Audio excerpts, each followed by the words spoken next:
Hello, everyone. My name is Ryan Hurd, and I'm here to inform my audience on the history of rugby and how it's played today. According to the Australian Rugby Union, rugby was created during a game of football at rugby school in England. Legend has it that a 16-year-old student, William Ellis, caught the ball and ran with it towards the opponent's goal line, rather than following the rules of the times and catching the kicking the ball only. Thus, the game of rugby was born. Learning the history and how to play rugby can help increase your understanding of the game while having a little fun while doing so. Rugby can be fun, an exciting game to play with either your friends, your family, or even rival teams. I played a little bit of rugby in the past and learned the rules and history as I went along. Today, I'll explain the history of rugby, as well as the rules of rugby and how to play correctly.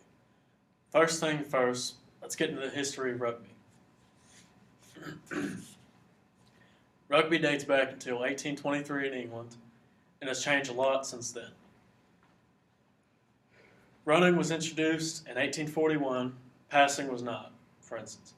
Also, in 1866, a numerical value was added finally to the game.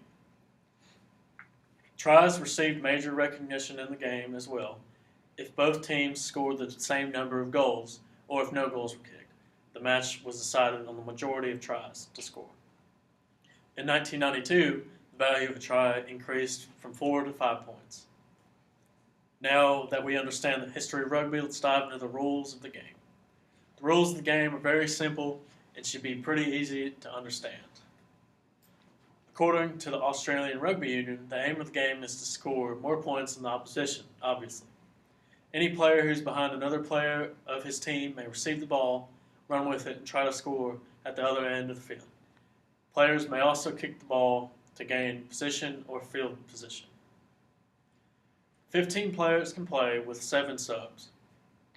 The field is a rectangle, 70 meters wide or 76 yards wide, 100 meters long or 110 yards.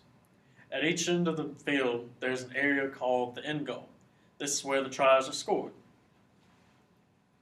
The sidelines are called the touch, and that's about it.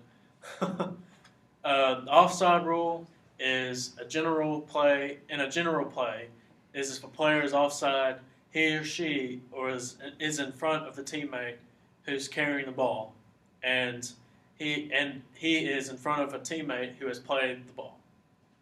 Finally, let's discuss how rugby is played and how you can learn to play right now. There are different types of scoring in rugby. When a player grounds the ball in his opponent's end goal area, which is 5 points, a conversion goal is attempted only after a try has been scored, which is 2 points. Penalty goal is a goal scored from a penalty kick, which is 3 points, and a drop goal, which is a goal scored from a drop kick in general play. You pass the ball from one player to another by backwards throwing. You can only do backwards of the same team. A forward pass is not allowed. If a player drops the ball forward, it's called a knockoff. An advantage is when a team infringes the law of the game and the other team gains possession. The referee may play on to allow the other team to try and gain an advantage. Where an advantage is not gained, the referee will play a scrum or award a penalty or a free kick. Lineouts, rucks, and mauls are when the ball is kicked, bounces, or is carried into touch or from the side boundaries. It may be brought back into play by a quick throw or at a formed lineout. In a lineout, the ball is thrown down the center of the 2 lines of forwards to the players selected for their jumping skills. Rucks and mauls are used to compete for the ball and to keep the game flowing. A ruck is formed when one player from each team comes into contact over the ball when it's on the ground. A maul is formed between opposing teams in a similar way to a ruck, except that the ball remains in the hand, as opposed to being on the ground. Scrums and penalty kicks is when play is stopped for a minor infringement, a forward pass, or a knock-on. It's restarted by a scrum made up for 8 forwards from each team. At the scrum, the ball is rolled into the tunnel between the opposing packs by the scrum half, and hooked back by a player from either side. When a team infringes a law, except a forward pass or a knock on, and the other team is unable to gain an advantage, the referee will award a free kick or a penalty kick. Free kicks are awarded for technical infringements, and the referee will signal these with the bent arm. Penalty kicks are more serious, such as offsides, foul, or dangerous play, and the referee signals these with his arms pointing upwards at a 45-degree angle. For free and penalty kicks, the infringing team must go back 10 meters from where the kick is. Everybody in the audience should now be pretty comfortable in their knowledge of rugby and should be able to possibly play at home or in pickup matches. I've shown you how to play, the rules, and how to score in rugby as well.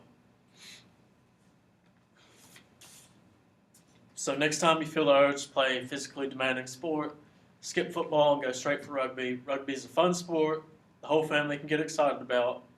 Knowing these rules about rugby should allow you to teach your friends and family all about rugby and how to enjoy it. Here's a video on the scrum of rugby, which is what I think many people think of when they see rugby. It's when there's a bunch of people in the center trying to basically wrestle for the ball.